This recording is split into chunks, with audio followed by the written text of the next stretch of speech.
دو زن بچے اور بچیاں بھی سبھی علم حاصل کرو، علم حاصل کرو، یہی فرمان رب، یہی قول نبی، یہی فرمان رب، یہی قول نبی، علم حاصل۔ ناظم اجلاس نے بتایا، شاید وہ چلے گئے، اس علاقے کی مشہور و معروف شخصیت حضرت اقدس حضرت الحاج مولانا محمد عارف صاحب، میں نے شروع میں کہا تھا، آپ کو یاد ہوگا کہ بڑی شفقتیں چھوٹوں کے اوپر رہتی ہیں ان کی ہمیشہ، اور حضرت کا تعلق خانپور سے ہے، لیکن اہتمام جو حضرت کا وہ درویش پور کے اندر جو مدرسہ ہے تعلیم القرآن، آپ اس کے محتمم ہیں اور کئی سالوں سے اس میں خدمت انجام دے رہے ہیں، میرے بہت مشفق مربی ہیں، حضرت کے یہاں اجلاس ہوتا، کئی سالوں سے میرا جانا ہوتا الحمدللہ، اور اللہ تبارک و تعالیٰ نے غیر معمولی طور پر آپ کو چیزیں عطا فرمائی ہیں کہ جو ہمارے بزرگوں میں تھیں۔ آپ بہت خاموش مزاج ہیں، بہت کم باتیں کرتے ہیں، اور اہتمام اپنی جو تسبیحات ذکر، اس کا میں ذکر کروں یہاں پہ تو وہ تو میرے خیال سے آپ سوچیں گے، لیکن سچائی ہے آپ کا اصلاحی تعلق حضرت سید مولانا بلال حسین صاحب سے ہے۔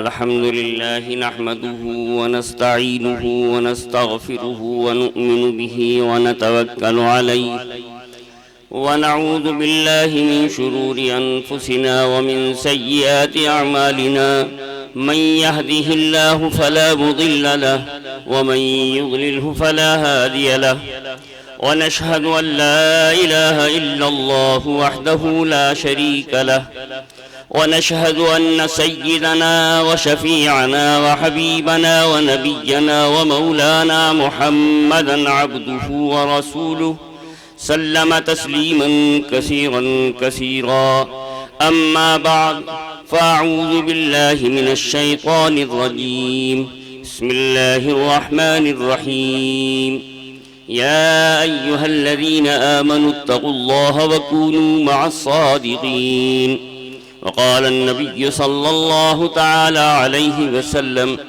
عليكم بمجالسة العلماء واستماع كلام الحكماء، فإن الله يحيي القلب الميت بنور الحكمة كما يحيي الأرض الميت بماء المطر، أو كما قال عليه الصلاة والسلام۔ آپ حضرات بہت دیر سے علماء اکرام کے مواعظ سے مستفید ہو رہے ہیں، میرے لیے تو بس دعا کے لیے ہے کہ میں دعا کروں، لیکن چند باتوں کی طرف اشارتاً آپ کو متوجہ کرنا ضروری سمجھتا ہوں۔ اس وقت میں گاؤں بہت بڑا ہے، گاؤں کے اعتبار سے مجمع بہت کم ہے، لیکن جو بھی ہیں، جیسا کہ مفتی صاحب نے شروع میں کہا تھا، اگر عمل کی نیت سے اور اخلاص کے ارادے سے، اخلاص کے ساتھ میں عمل کی نیت سے بیٹھے ہیں تو یہ بھی کافی ہے۔ بڑا مجمع ہو اور نیت ان کی ٹھیک نہ ہو، عمل کا ارادہ نہ ہو، تو کوئی فائدہ نہیں ہے اس بڑے مجمع کا۔ میں نے ایک آیت پڑھی ہے، بس ترجمہ اس کا مفہوم مختصراً بیان کروں گا۔ اے لوگو، اللہ سے ڈرو، اتقوا اللہ وَكُونُوا مَعَ الصَّادِقِينَ، اور سچوں کے ساتھ رہو، اپنی نشست و برخاست اچھے لوگوں کے ساتھ رکھو، اپنا اٹھنا بیٹھنا اچھے لوگوں کے ساتھ میں رکھو۔ علیکم بمجالست العلماء، اپنے ذمے یہ لازم کر لو علماء کی مجلسوں میں بیٹھنا، اللہ والوں کی صحبت میں جانا، اللہ والوں کی صحبت میں بیٹھنا، علماء کی مجلسوں میں جانا اپنے ذمہ لازم کر لو۔ واستماع کلام الحکماء،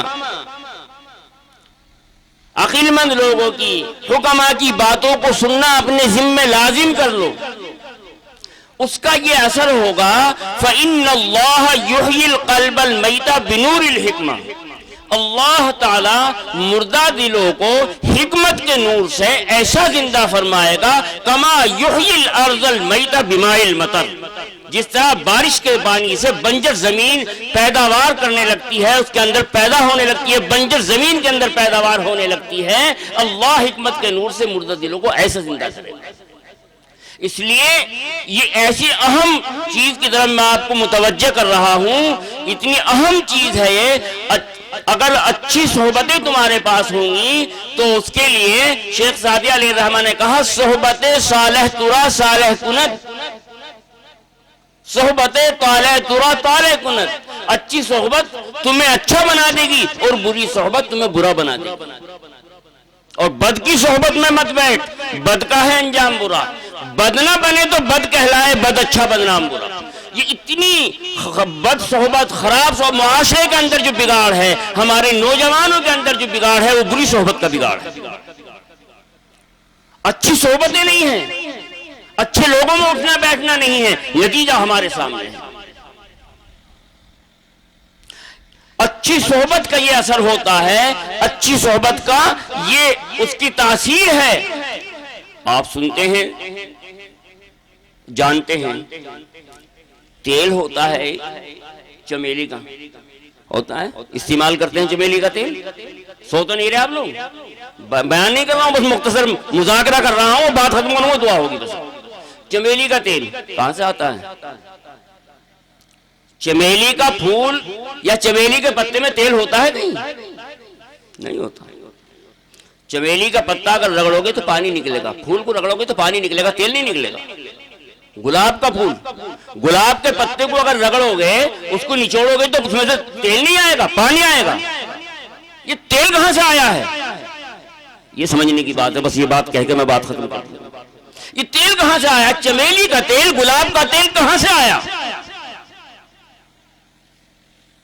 تل کو رگڑا، اس کے چھلکے کو اتارا، تلوں کے اوپر چمیلی کے پھول کو ڈالا، 3 رات 3 دن چمیلی کے پھولوں کو تلوں کے اوپر ڈال کر رکھا، یا گلاب کے پھولوں کو تلوں کے اوپر ڈال کر رکھا، 3 دن کے اندر اب جو اس تلوں کا تیل نکل رہا ہے، اب تیل تل کا نہیں ہے، تیل چمیلی کا ہے۔ اب تیل گلاب کا نہیں ہے، اب تیل تلوں کا نہیں ہے، تیل گلاب کا ہو گیا۔ یہ 3 دن کی صحبت کا یہ اثر ہوا ہے کہ اس کی حقیقت ختم ہو گئی، وہ حقیقت بھول گیا، وہ چیز نہیں رہی اس 3 دن کے اندر۔ یہ اثر ہے صحبت کا، یہ صحبت کا اثر ہے۔ ہمارے معاشرے کے اندر جو بگاڑ ہے، نوجوانوں کے اندر جو بگاڑ ہے، وہ صحبت کا بگاڑ ہے۔ اس لیے اپنے ذمے یہ لازم کر لو، اللہ والوں کی صحبت میں بیٹھنا، اللہ والوں کے پاس جانا اپنے ذمے لازم کر لو۔ ایک شخص بہت بڑے علم والا تھا، بڑا علم تھا، اور اللہ والوں کے پاس اس لیے آتے ہیں کہ شیطان کی چال اور مکروں سے بچا ہے، شیطان کی چالوں سے اور مکروں سے بچا رہے، اس کی مکاریوں سے بچ جائے۔ ایک بزرگ کے پاس گیا، ان کی ظاہری حالت کو دیکھ کر مطمئن نہیں ہوا، ان بزرگ کی ظاہری حالت کو دیکھ کر مطمئن نہیں ہوا، جمع نہیں، آ گئے۔ اللہ والے صاحب کشف ہوتے ہیں، اللہ والے صاحب کشف ہوتے ہیں، ان آنکھوں سے نہیں دیکھتے، دل کی آنکھوں سے دیکھتے ہیں۔ سمجھ گئے، آیا تھا ارادے سے کہ میں ان کی صحبت میں رہ کر ان کے ہاتھ میں ہاتھ دوں گا اور ان سے اصلاحاتی بات کروں گا، لیکن میری ظاہری حالت کو دیکھ کر یہاں سے چلا گیا۔ اس نے اپنے علم کی بنیاد پر شیطان سے بچنے کے لیے اللہ کے ایک ہونے پر 100 دلیل قائم کی۔ اللہ ایک ہے، اللہ ایک ہے، شیطان اگر آئے گا اور اللہ کے ایک ہونے پر مجھ سے دلیل مانگے گا تو میں دلیل دوں گا۔ وقت آ گیا، موت کا وقت آ گیا، موت کا پتہ نہیں ہے کب کس کی آ جائے۔ پہلے دادا، پھر بیٹا، پھر پوتا آتا ہے، آنے کی ترتیب ہے لیکن جانے کی ترتیب نہیں۔ کس کا وقت پہلے آ جائے پتہ نہیں۔ اب اس کا آخری وقت آیا تو شیطان آ گیا، اور شیطان نے آگے چونکہ آخری وقت میں بہکانے کی کوشش کرتا ہے، یہ کوشش ہوتی ہے کہ اس کا خاتمہ ایمان پر نہ ہو، ایمان پر نہ ہو، کفر پر اس کا خاتمہ ہو، کیونکہ وہ کہہ چکا ہے، شیطان کہہ چکا ہے لَأَقْعُدَنَّ لَهُمْ صِرَاطَكَ الْمُسْتَقِيمَ ثُمَّ لَآتِيَنَّهُم مِّن بَيْنِ أَيْدِيهِمْ وَمِنْ خَلْفِهِمْ وَعَنْ شَمَائِلِهِمْ وَلَا تَجِدُ أَكْثَرَهُمْ شَاكِرِينَ۔ میں تمہیں بہکاؤں گا، اہل آدم کی اولاد کو بہکاؤں گا، اوپر سے نیچے سے دائیں سے بائیں سے ہر جہت سے بہکاؤں گا اور اپنے ساتھ لے کے جاؤں گا جہنم میں، کیونکہ ان کے باپ کی وجہ سے تو میں جہنم میں جا رہا ہوں۔ حضرت آدم کی وجہ سے تو میرا جہنم میں جانا ہے، میرا جانا حضرت آدم کی وجہ سے ہوا ہے، اس لیے میں ان کی اولاد کو ہر جہت سے بہکا کر اپنے ساتھ رکھوں گا۔ بہرحال شیطان آ گیا، کیا دلیل ہے تمہارے پاس اللہ کے ایک ہونے کی؟ دلیل دی اللہ ایک ہے، شیطان نے کاٹ دی۔ دوسری دلیل دی، دوسری کاٹ دی۔ تیسری دلیل دی، تیسری کاٹ۔ غرض یہ کہ 99 دلیل انہوں نے اللہ کے ایک ہونے پر دی اور شیطان نے ساری کاٹ دی، چونکہ شیطان کے پاس بہت بڑا علم ہے، وہ عالم بھی بہت بڑا ہے، بڑے بڑے عالموں کو جو ہے اپنے پنجے میں پھنسا لیتا ہے، چکر میں آ جاتا ہے۔ 99 دلیلیں کاٹ دی۔ اب وہ بزرگ دیکھ رہے تھے، بہت فاصلے پر تھے، وضو بنا رہے تھے، اس نے دیکھا ان بزرگ نے کہ اگر اس نے آخری دلیل بھی کاٹ دی اللہ کے ایک ہونے پر، اس پر کوئی دلیل نہیں ہوگی، یہ لاجواب ہو جائے گا اور اس کا خاتمہ ایمان سے باہر ہوگا، کفر پر خاتمہ ہوگا اس کا۔ جلال آیا، وہ ہاتھ جو پانی میں بھیگے ہوئے تھے، وضو بنا رہے تھے، جھڑکا اور وہیں سے کہا کہہ کی نہیں دیتا میں اللہ کو بغیر دلیل کے ایک مانتا ہوں۔ وہ پانی کے چھینٹے سینکڑوں میل کی دوری پر اس کے چہرے پر پڑے، وہ جھرجھری آئی اور وہ آواز اس کے کان میں پڑی، کہہ کو نہیں دیتا میں اللہ کو بغیر دلیل کے ایک مانتا ہوں۔ تو 1 منٹ کا جانا، 1 لمحے کا ان کے پاس بیٹھنا، 1 لمحے کا جانا، اللہ نے اس کو آخری وقت میں اس کی حفاظت فرما دی، ایمان پر خاتمہ ہوا، کفر سے بچا لیا 1 لمحے کے لیے۔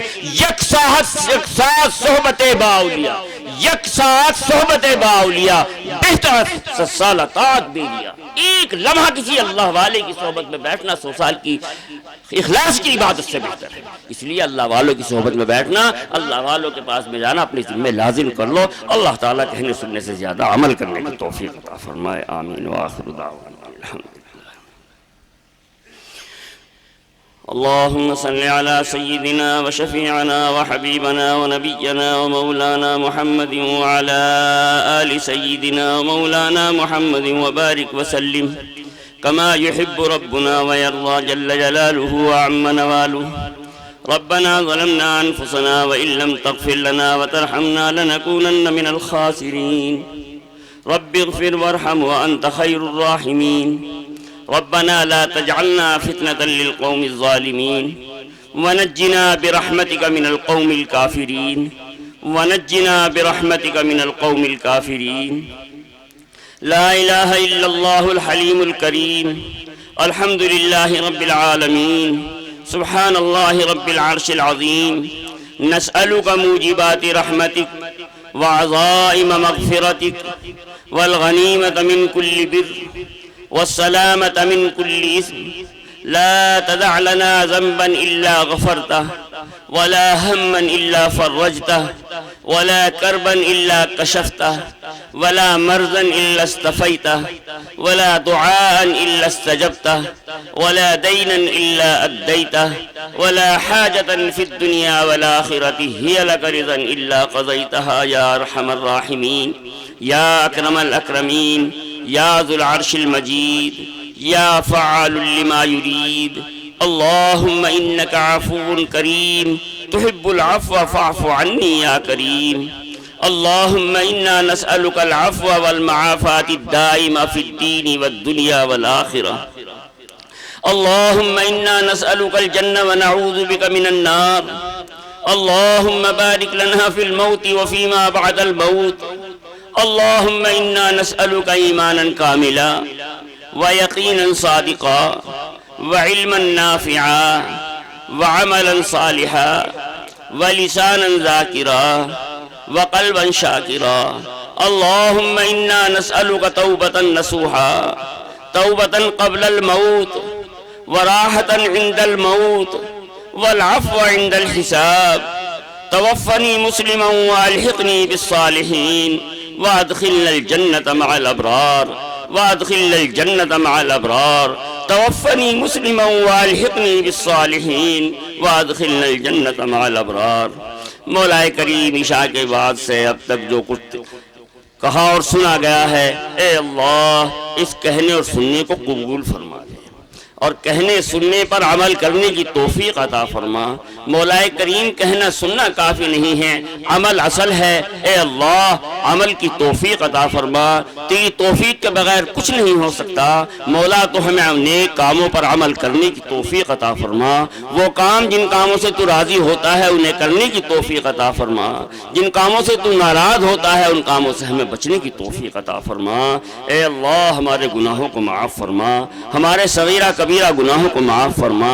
اے اللہ رات کے اندھیرے دن کے اجالے میں جانے اور انجانے میں ہم سے کتنے گناہ ہوتے ہیں، کتنی نافرمانیاں ہوتی ہیں جن کا ہمیں احساس تک نہیں ہوتا، مولا تو محض اپنے فضل و کرم سے ہمیں معاف فرما دے۔ اے اللہ اس قبولیت کے وقت میں، اس قبولیت کے موقع پر ہم تجھ سے اپنے گناہوں کی معافی چاہتے ہیں، مولا تو ہمارے گناہوں کو معاف فرما دے۔ مولا کریم جو مسلمان بیمار ہیں گھروں میں یا ہسپتالوں میں ان کو صحت عطا فرما، صحت کاملہ عاجلہ مستمرہ عطا فرما۔ جو پریشان ہیں ان کی پریشانیوں کو دور فرما، جو ناجائز مقدمات کے اندر باخوذ ہیں ان کو بری فرما، جو بے روزگارے ہیں ان کو حلال روزی نصیب فرما، جو بے اولادیں ہیں ان کو نیک صالح اولاد مرحمت فرما، جو مقروض ہیں غیب سے ان کے قرضے کی ادائیگی کے اسباب پیدا فرما۔